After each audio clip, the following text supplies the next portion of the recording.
Hello, everyone, and welcome to another horrific review. Right, so I'm not long back in, just with the crazy week of having so much stuff going on. This is the first chance I've got to actually get out to the cinema. I misjudged the times. I thought they were just showing at 6 o'clock, and it turns out that was like 4:45 because Sunday. I don't know what day of the week it is. Just flipping every day is a streaming day or working on something day, and then there's pesky day job as well. Gets annoying, but um, yeah. So instead of going like to the earlier show, because I didn't realize till like it was already too late.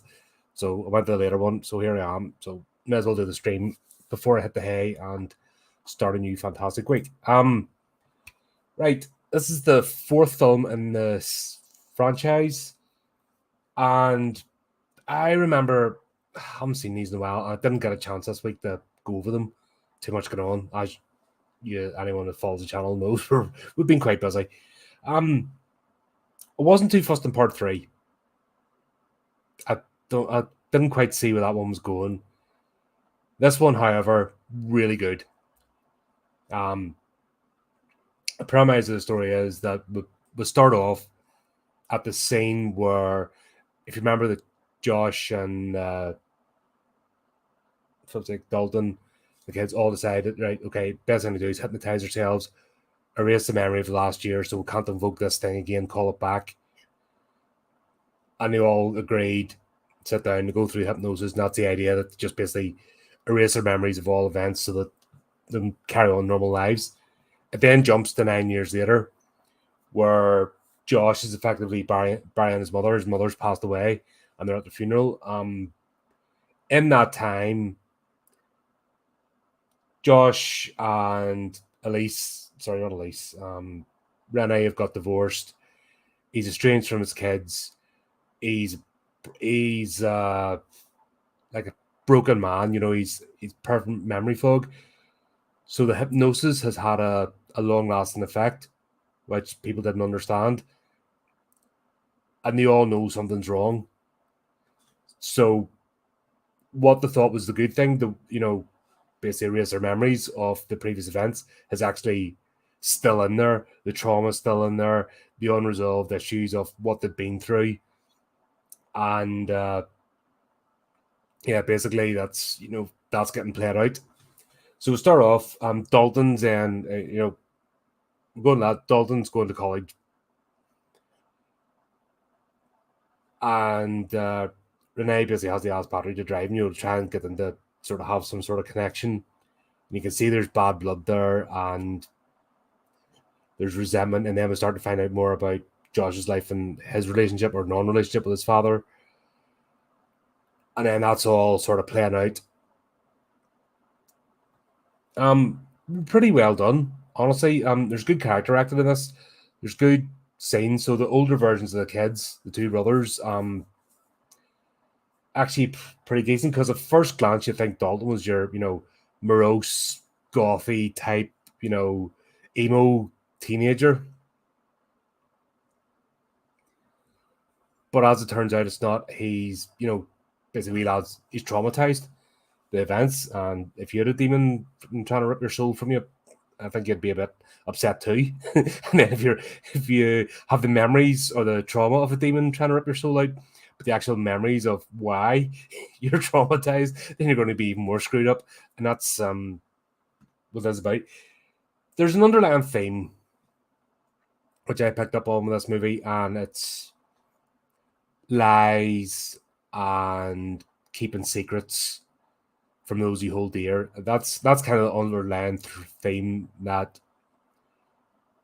goes through this movie, because obviously Renee's aware, Elise is aware, the extended circles aware what's happened.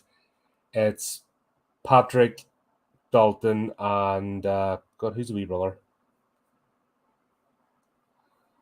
Who's the wee brother? Oh my God, I haven't got him listed here. That's ridiculous. And he's in it quite a bit. It's Foster Lambert. Right, that's you know me in names, folks. Sorry, but the younger brother anyway. They're completely oblivious, but the mother knows. And we all have this thing. That's why betrayal and being lied to is the worst thing. It's a poison, and that's a good topic. That's we'll say horror is like the ultimate in social commentary or looking at life through the horror lens. It's because it's all bare knuckle, bare bones, and you get to see it being played out. And this is what it is. It's the lies and the secrets and something's not right, and when you try to get down to the baseline, because I think we're all, for the most part, though if any of us with like normal cognitive ability, we like to problem solve. That's why problem solving games, challenges in the workplace stuff. That's why it drives us. We like to break down a problem and rationalize it and solve it and have an answer. That's just the human psyche. So when you're dealing with lies and untruths, and you can't get your baseline to establish what the hell's going on, it has proper devastating effects on you. And that's played out through this, and it's done really well, and actually appreciate it because of, any of us that have experienced that, about all do at times, that person that will just blatantly lie to your face and it's not right. It's not what happened. It's not even about winning the argument. It's just, someone's like blatantly telling an untruth right to you, and I think it's provokes the worst thing in you, and we all know it. We're all there. We see. I think that's why we've got kind of touched this when I was talking to David on Saturday. When you've got people lying to you on a daily basis, and I'm talking about politicians, the media, when they want to promote something, and neither side's telling the truth, and you just want to figure out what the hell is the best way, and nobody, when you can't look at people to rely on them. I think that's why there's so much resentment and anger right now, because we don't have that. Stand for something, state your position, but base it in truth, and you mightn't win all the time because that's human nature, but when you're basing everything on a lie, and then someone else is telling other lies to counter your lies, and then people are trying to figure out what the hell's going on. That's why everyone's freaking miserable today, and that's why I switch off from it. But this is it's relevant to the story because that's the underlying theme, and you can see the destruction of a family unit and actually people's souls, so to speak, because it puts them at risk. Because that, they go looking for answers. So Dalton arrives in college. I was a bit worried because he's in the dorm room and his bunkmate hasn't arrived yet. And we'll meet Chris, who's a young girl, and there's been a mix-up with registration, so they put her in with him. And she's that typical, liberal arts, and, acts like a complete dickhead at the start. And I think, oh no, here's an insufferable twat we're going to have to put up with throughout the movie. And that was, I was like almost checking out, thinking, oh no, they've just inserted this insufferable, annoying character. What, to bring comedy, levity, whatever, what the hell is this about?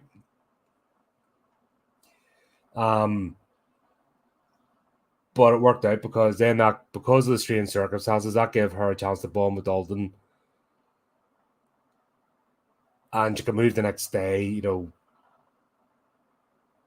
but it gave her an insight because then she starts to see what's going on.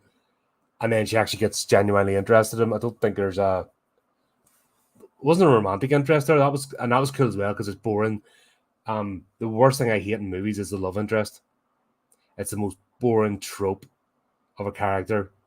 It's absolutely worthless use of a character just to be the love interest. But she actually managed to serve a purpose, and then she won me over because when she experienced the horror herself, and she just like absolutely bricked it. She's like, oh, and facing this thing for the first time.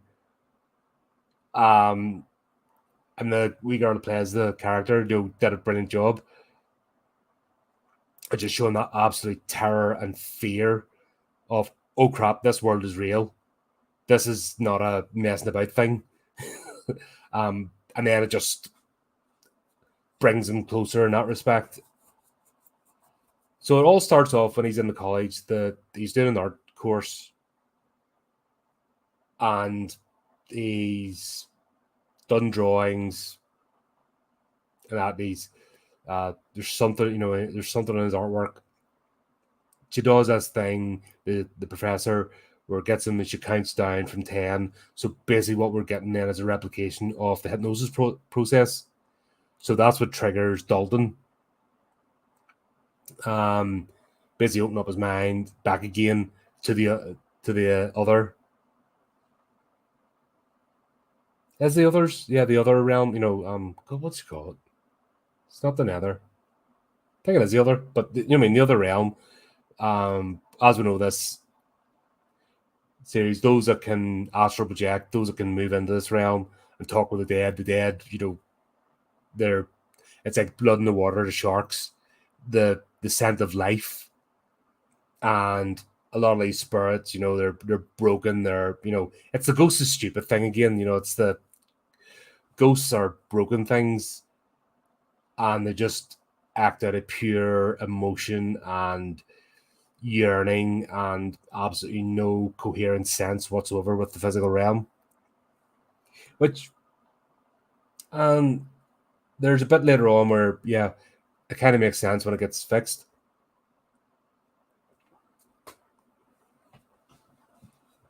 But normally when I'm annoyed, the whole jump scare thing and that, it actually makes sense with us because it's there.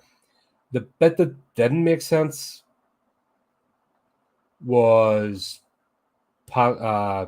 Josh's encounters with his father, which we find out is his father.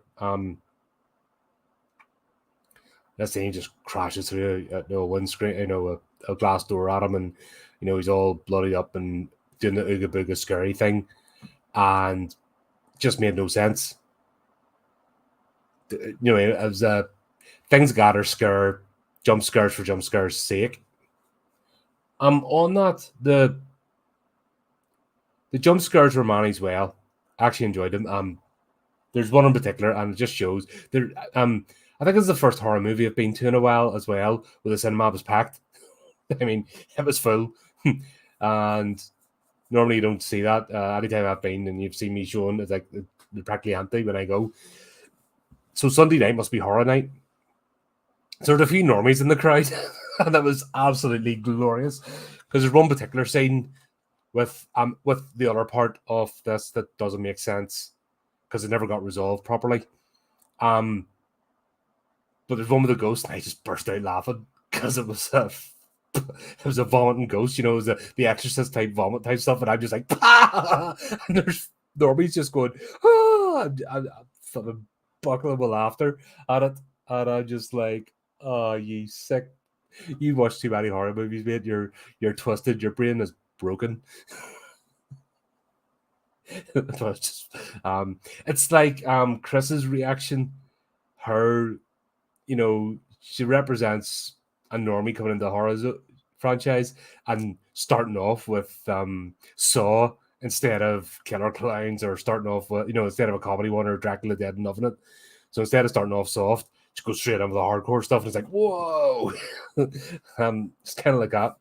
There's actually somebody, they're sitting in front of me, and we're only like 25 minutes in the movie, and she's like, and he's drawn the red door because obviously that's a scene, and we'll know what the red door is from previous ones, and he's drawn it because his memory's kicked in,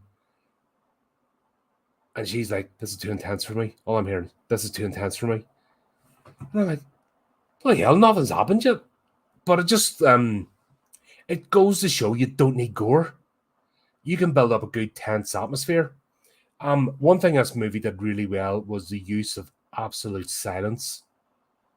No music, no sound, but there's scenes like when they're, when the switch from the physical realm to the astral plane, so to speak, dead silence. And even when you hear the ghosts moving, you actually hear them moving, and it's done like they're placing their knees and hands down to look, and that's, they've done that a couple of times. They use that throughout the movie. They obviously use music as well, but there's quite a few scenes, and that's what they use, just pure quiet and just the sound of what's going on. I recommend watching this in the cinema, by the way. And if you don't get to see it in the cinema, put earphones in. Don't just watch it on TV, right? This is not a movie to watch on the TV to get the full experience. You need the. I don't think you'd appreciate the impact, if that makes sense. Definitely a cinema movie, because I guarantee you, stick this on the TV and they'll have the same effect. The reason being, like I said, the use of not just sound, but lack of sound. So with that, you need, obviously the cinema, it's just, and nobody was speaking. That was another thing as well.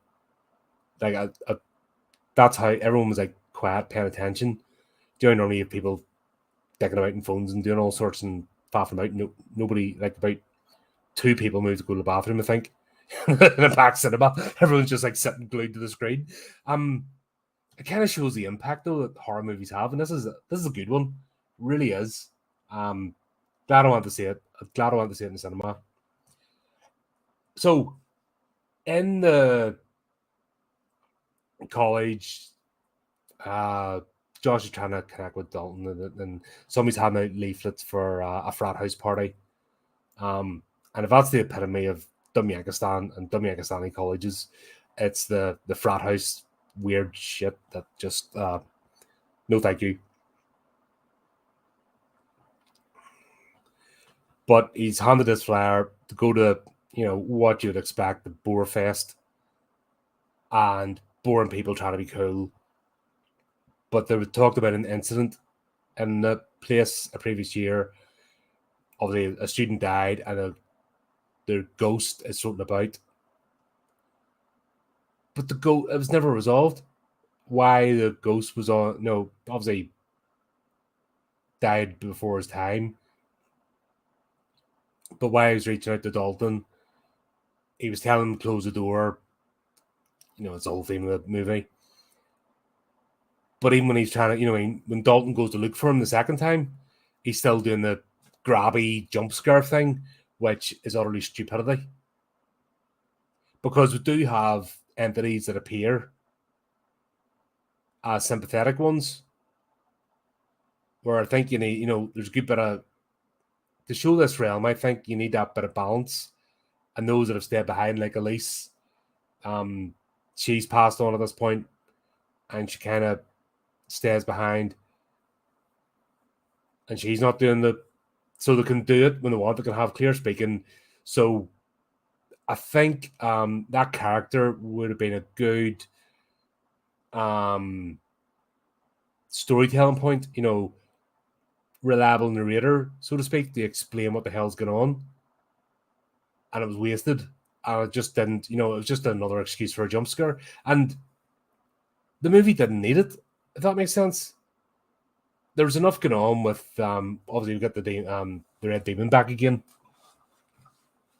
And it seemed to be the particular, these demons are looking for a way out. Always, but the latch on to certain, individuals is their scent. They're like bloodhounds. Get your scent, and that's it. What was interesting, though, is this all leads back to the first movie. So when Josh was possessed himself by the Red Demon and goes after his family, that's what prompted the whole hypnosis thing, because the trauma's still there. And one of the pictures in front of the Red Door is actually, Josh's character with the hammer. And that's, that was cleverly done. Because we get a tie-in, if that makes sense, the whole franchise. I'm going to need to watch these all again, I think. My problems with the third one, the first one was great. The second one was brilliant. I actually thought the second one was better. The best out of the lot. Because we get the backstory of one of the entities that was invoked. Basically under the guile of the Red Demon. trying to think what I don't want to obviously spoil it. I want you to go and watch it. You know, it's worth it. But we'll get that cool. No, I mean, there's not a complicated story. Let's just put it like that. The story is not overly complicated. The only bit the two bits of three in, but I mentioned was the wee kid in the frat house and Josh's father, which that could have been any character. You know, there was no reason to use them unless you're going to utilize them properly.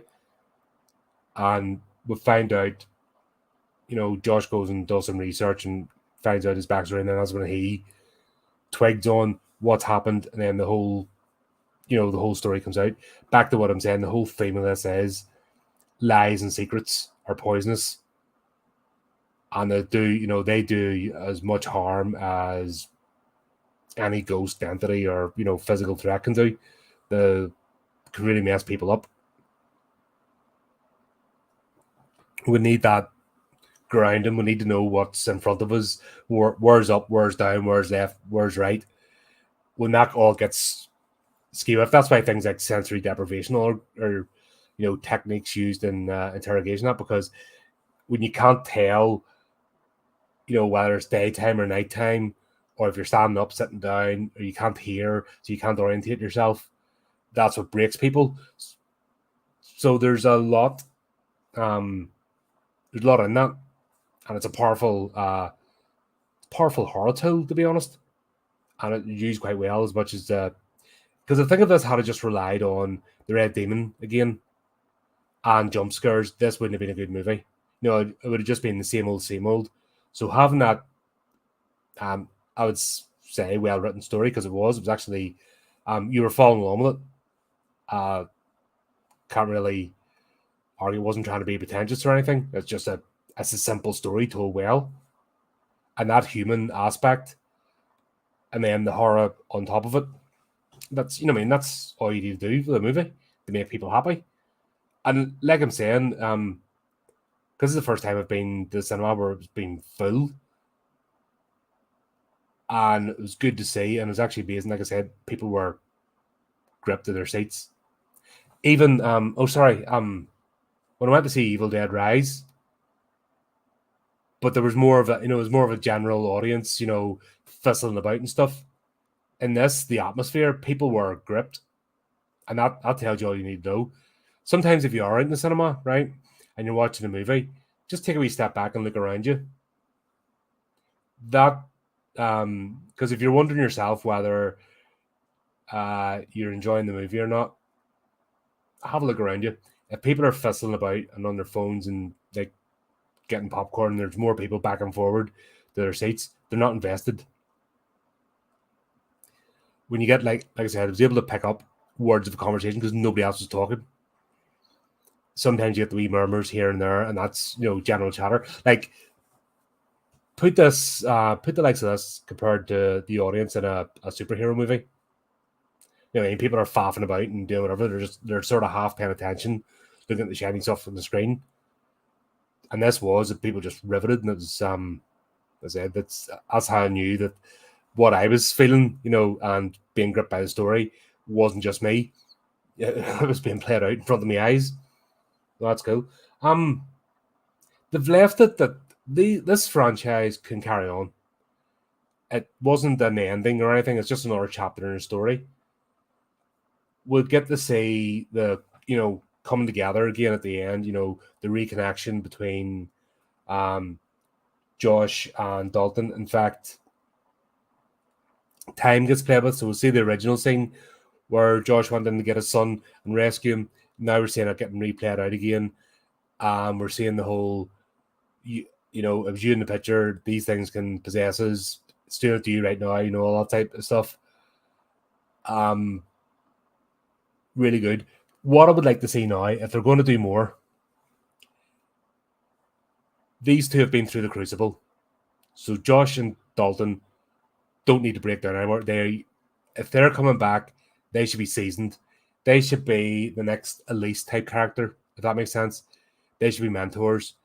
And what I would love to see actually is father and son team going to help someone else in crisis with not necessarily the same demon, but a new entity. Because there's with this universe and the other realm, you've got a multitude of characters you can play with, and if you do it like the second one, where the Red Demon, yes, was the main antagonist, but there's also the other one that did the possessing, and then when we found out who that was in the second movie, and they got their backstory and what they did in real life, that was fascinating. So we can do that again, but with a new character. So we can have somebody who's in the, can't go to rest because of their spite and hatred, and want to lash out. And we can have them trying to break through.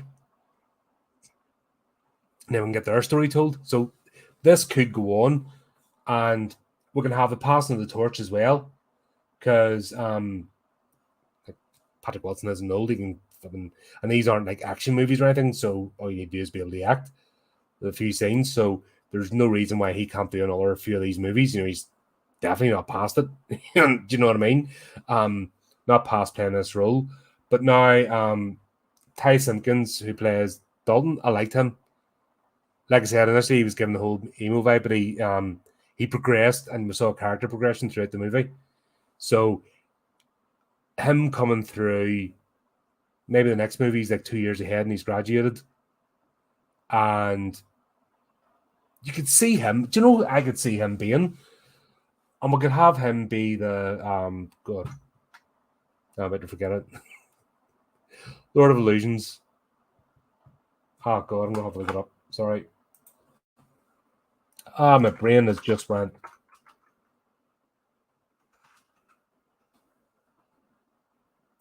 Scott Bakula then. Harry D'Amour. God, how did I forget that? It's not like I haven't talked about fucking Clive Barker's writings enough. So we could see Dalton be a Harry D'Amour type character. The art degree he's done, that's fine. He could be a graphic designer or something, but he's found his calling, his vocation is going out and helping people. Josh could still be part of this, mentor that both can astral project, that can work as a team. You could see them solving problems outside of they've solved their problems. They've come through the crucible. They're fully fledged. So we can have another character in Dire Straits who calls out to them, and this could go on. We'll get a few without it being a linear storyline, if that makes sense, because we've done that. Now it could be episodal, in each movie is its own thing, and it's just a new adventure. But we'll see what happens. I think that I need to get my head around this. James Wan did the screenplay, but it's a Blumhouse production, and this is pre-merger. Because I always associated Insidious with Atomic Monster, James Wan, and this may be where I got confused, because obviously he's cast, and as well when you cast Patrick Wilson, and it's slightly similar grain, but it's not the full-on, James Wan look and feel, but you still get a bit of it, and you can understand if he's a screenplay and a producer in this. Patrick Wilson actually directed this, which is interesting. I like him. I like him in the roles that he's done. I know people don't like the Conjuring series because it's based on real life characters, but when I went into it, I didn't understand that. I just took them as characters and enjoyed the portrayal of them. So I can disconnect between, the people that were doing what they were doing. That's fine. But I like Patrick Wilson as an actor, and seems to be a pretty decent director as well. So no complaints there. So I'll wrap this up now. Obviously, I've been starting to waffle a bit. Obviously, just formulating my thoughts. Like I said, just got in. So while the movie's still fresh in my head before I forget stuff. Definitely worth the watch. Get out to the cinema. Honestly, this is one for the cinema. Go on a matinee or a Sunday night or something if you can. It's a it's one of, don't go on a obviously it'll be in this is the second week, so probably have a week or two. Go out during the week. Get that experience, because the way they use sound's brilliant. Definitely worth doing. If you've seen it, let me know what you think. Do you agree with what my feelings on it, or do you disagree? Obviously, give me base comments of what you think, not just what you enjoyed, what you didn't enjoy. That's, as always, have the conversation about it.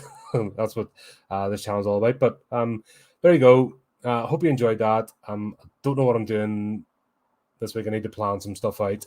So in the meantime, keep up to date with the channel, do the tidy, clicky things, and until next time, keep it creepy, keep it horrific.